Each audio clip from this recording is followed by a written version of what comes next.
wabarakatuh. Kembali lagi di YouTube channel EKWS Putri. Jangan lupa like, komen, dan subscribe. Hari ini seperti biasa kita akan menyambung materi pembelajaran kita. Alangkah lebih baiknya jika kita mulai dengan berdoa. Berdoa dimulai. Berdoa selesai. Sekarang silahkan menikmati materi. Semoga bermanfaat.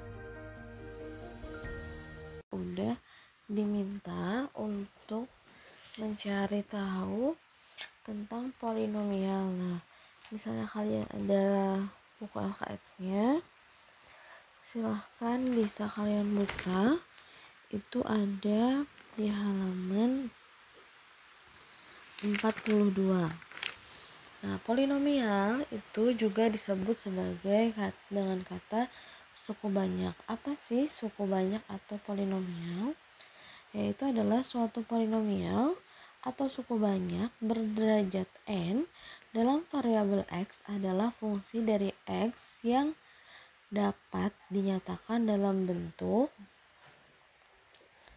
px atau fx, boleh ya, terserah aja, an x pangkat n ditambah an kurang 1 di x pangkat n kurang 1 ditambah n2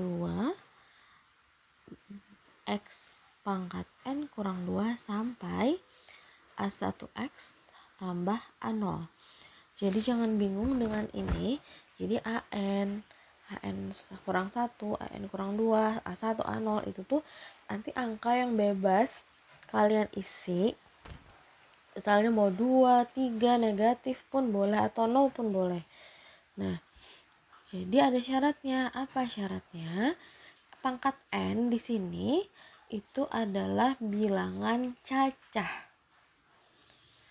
Bilangan cacah itu ingat mulai dari 0, 1, 2, 3, 4 dan seterusnya. Jadi pada polinomial pangkatnya itu tidak boleh negatif, tidak boleh pecahan, atau tidak boleh berkoma. Jadi syaratnya harus bilangan yang dimulai dari 0, 1, 2, 3, dan 4.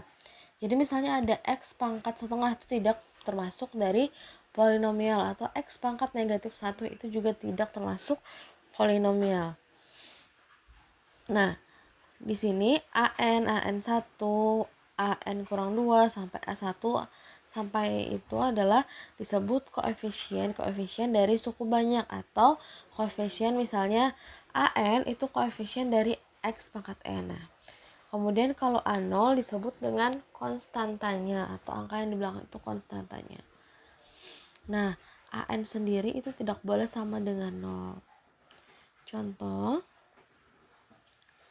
bilangan n disebut derajat dari suku banyak dari polinomial. Jadi misalnya nanti ada suatu polinomial, ada yang tertinggi pangkatnya itu adalah x pangkat 3, maka derajatnya adalah 3. Nah, bentuk penulisan suku banyak atau polinomial disusun dalam dasar pangkat tertinggi yang diletakkan di urutan paling depan, sedangkan pangkat yang lebih kecil berada di sebelah kanannya.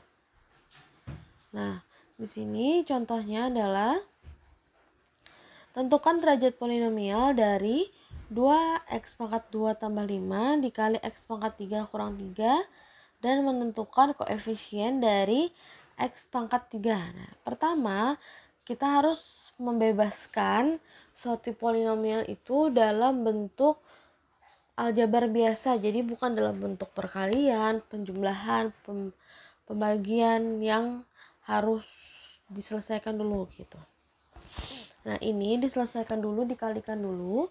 2x pangkat 2 dikali x pangkat 3. Jadi dikalikan pelangi ya. Ingat aja, depan kali depan, depan kali belakang, belakang kali depan, belakang kali belakang gitu. Jadinya 2 kali x pangkat 2 dikali x pangkat 3 itu adalah pangkatnya ditambah ya nak. Jadinya 2x pangkat 5. Kemudian 2x pangkat 2 dikali dengan negatif 3. Jadinya negatif 6x pangkat 2. 5 dikali x pangkat 3 jadinya 5x pangkat 3. 5 dikali negatif 3 adalah negatif 15. Nah, kemudian diurutkan jadinya 2x pangkat 5 ditambah 5x pangkat 3 dikurang 6x pangkat 2 dikurang 15. Nah, di sini derajat tertinggi atau pangkat tertinggi dari variabel x-nya adalah 5. Jadi polinom ini berderajat 5 di peubah x karena satu-satunya ya. Nah, kemudian koefisiennya tuh kenapa jadi 5? Yang ditanyakan adalah koefisien dari x pangkat 3. Jadi pengen lihat angka yang ada di depan x pangkat 3 berapa? 5. Negatifnya kalau ada negatif dimasukkan juga negatifnya. Kemudian contohnya lagi. Nah, ini dikalikan juga x kurang 2 dikalikan dengan 2x pangkat 2 ditambah 6. Hasilnya adalah 2x dikali x 2x pangkat 3, negatif 2 dikali 6x adalah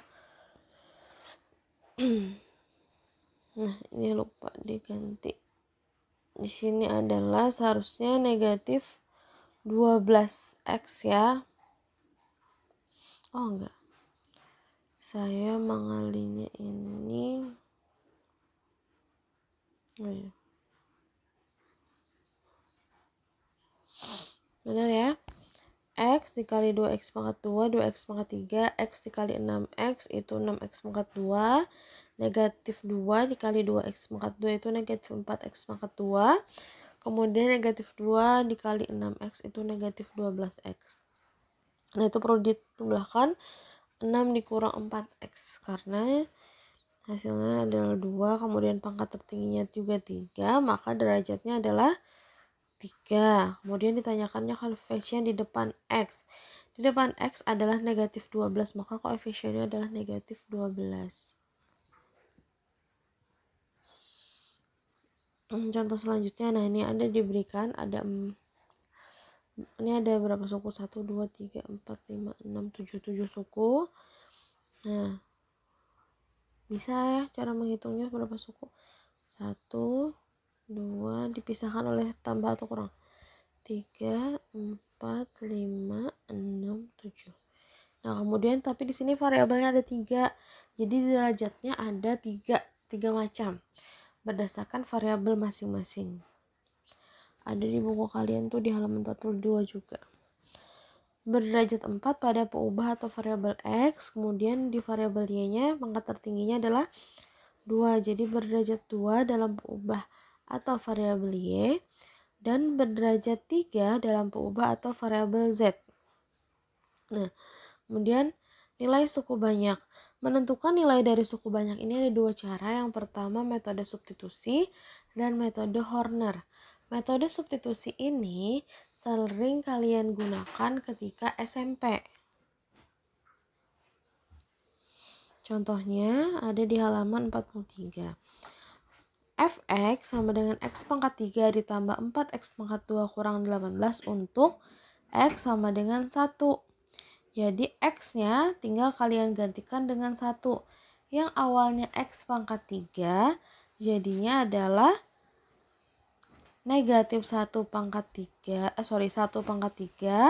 ditambah 4 dikali 1 pangkat 2. X-nya sama dengan 1 ya. Dikurang 18. Baru dijumlahkan biasa saja. 1 pangkat 3 1, 1 pangkat 2 1, berarti 4 kali 1 kurang 18. Kemudian 1 tambah 4 kurang 18 hasilnya adalah negatif 13. Jadi nilai fungsi ini, polinomial ini untuk x sama dengan 1 adalah negatif 13. Kemudian soal yang kedua. Fx sama dengan x pangkat 4 ditambah 2x pangkat 3 dikurang x pangkat 2 ditambah 5x ditambah 25 untuk x sama dengan negatif 2. Sama, x-nya juga digantikan dengan angka yang diminta.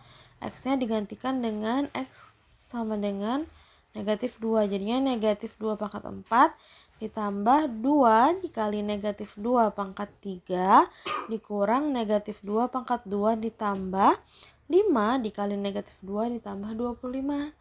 Hasilnya adalah negatif 2 pangkat 4 itu negatif, misalnya dipangkatkan genap hasilnya positif, jadinya 16 ditambah 2 dikali negatif 2 pangkat 3 itu hasilnya negatif, jadi negatif 8.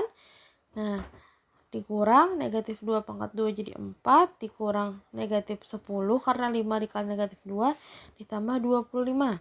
Hasilnya adalah 2 kali negatif 8 kan negatif 16. Nah, negatif 4, negatif 10 ditambah 25 hasilnya adalah 11, maka hasilnya 16 kurang 16 kan 0, jadinya 0 tambah 11 adalah 11. Nah, itu dulu contohnya. Selanjutnya nanti pertemuan selanjutnya insya Allah akan membahas tentang metode Horner. Demikianlah materi kita hari ini. Jika ada pertanyaan silahkan tulis di kolom komentar, atau untuk murid-murid saya silahkan kita berdiskusi di grup WhatsApp. Sekian, wassalamualaikum warahmatullahi wabarakatuh.